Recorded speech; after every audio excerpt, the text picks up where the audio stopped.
ابھی اسلام کا آغاز تھا، صرف 38 آدمی مسلمان ہوئے تھے۔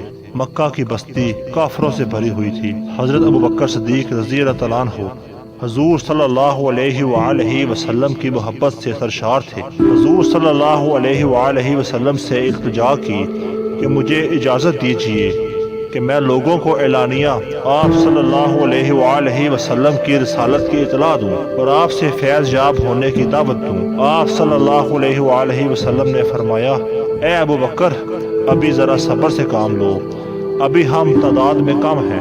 حضرت ابوبکر صدیق رضی اللہ تعالیٰ عنہ پر غلبہ حال طاری تھا۔ انہوں نے پھر اصرار کیا، حتیٰ کہ رسول اللہ صلی اللہ علیہ وآلہ وسلم نے اجازت دے دی۔ حضرت ابوبکر صدیق رضی اللہ تعالیٰ عنہ نے بے خوف و خطر لوگوں کو اللہ اور اس کے رسول صلی اللہ علیہ وآلہ وسلم کی طرف دعوت دی۔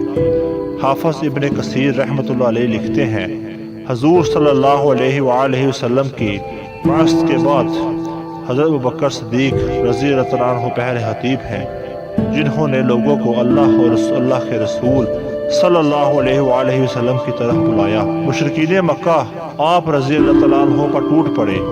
آپ رضی اللہ تعالیٰ عنہ کو سخت پیٹا اور روندا۔ عتبہ بن ربیعہ نے آپ کے چہرے پر بے تحاشا تھپڑ مارے۔ آپ قبیلہ بنو تمیم سے تھے۔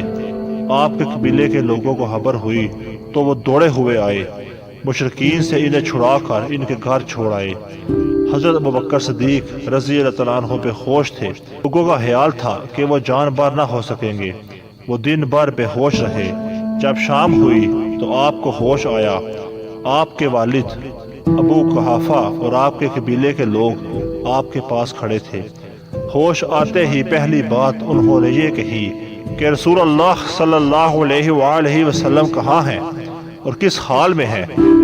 ان کے قبیلے کے لوگ سخت برہم ہوئے اور انہیں ملامت کی کہ جس کی وجہ سے یہ ذلت اور رسوائی تمہیں اٹھانی پڑی اور یہ مار پیٹ تمہیں برداشت کرنی پڑی، ہوش میں آتے ہی تم پھر اسی کا حال پوچھتے ہو۔ ان عقل کے اندھوں کو کیا خبر تھی کہ ان کی خاطر سختیاں جھیلنے میں جو لذت ہے وہ دنیا داروں کو پھولوں کی سیج اور بستر پر بھی حاصل نہیں ہوتی۔ ان کے قبیلے کے لوگ مایوس ہو کر اپنے گھروں کو لوٹ گئے اور ان کی ماں ام الخیر سے کہہ گئی کہ جب تک محمد صلی اللہ علیہ وآلہ وسلم کی محبت سے یہ باز نہ آ جائے، اس کا بائیکاٹ کرواؤ، اسے کھانے پینے کو کچھ نہ دو۔ ماں کی ممتا تھی، جی بھر آیا، کھانا لا کر سامنے رکھ دیا اور کہا کہ دن بھر کے بھوکے ہو، کچھ کھا لو۔ حضرت ابوبکر صدیق رضی اللہ تعالیٰ عنہ نے کہا، ماں، اللہ کی قسم میں کھانا نہیں چکھوں گا اور پانی کا گھونٹ تک نہیں پیوں گا جب تک رسول اللہ صلی اللہ علیہ وآلہ وسلم کی زیارت نہ کروں۔ حضرت عمر رضی اللہ تعالیٰ عنہ کی بہن ام جمیل آ گئیں اور بتایا کہ حضور صلی اللہ علیہ وآلہ وسلم خیریت سے ہیں اور دار ارقم میں تشریف فرما ہیں۔ حضرت ابوبکر صدیق رضی اللہ تعالیٰ عنہ زخموں سے چور تھے، چلنے کے قابل نہ تھے۔ اپنی ماں کا سہارا لے کر بارگاہ رسالت میں حاضر ہوئے۔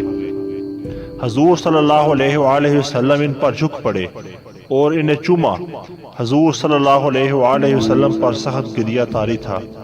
اللہ کی لاکھ لاکھ رحمتیں ہوں اس عظیم و جلیل القدر صحابی حضرت ابوبکر صدیق رضی اللہ تعالیٰ عنہ پر۔ اللہ ہمیں ان کی صحیح اتباع نصیب فرمائے، آمین یا رب۔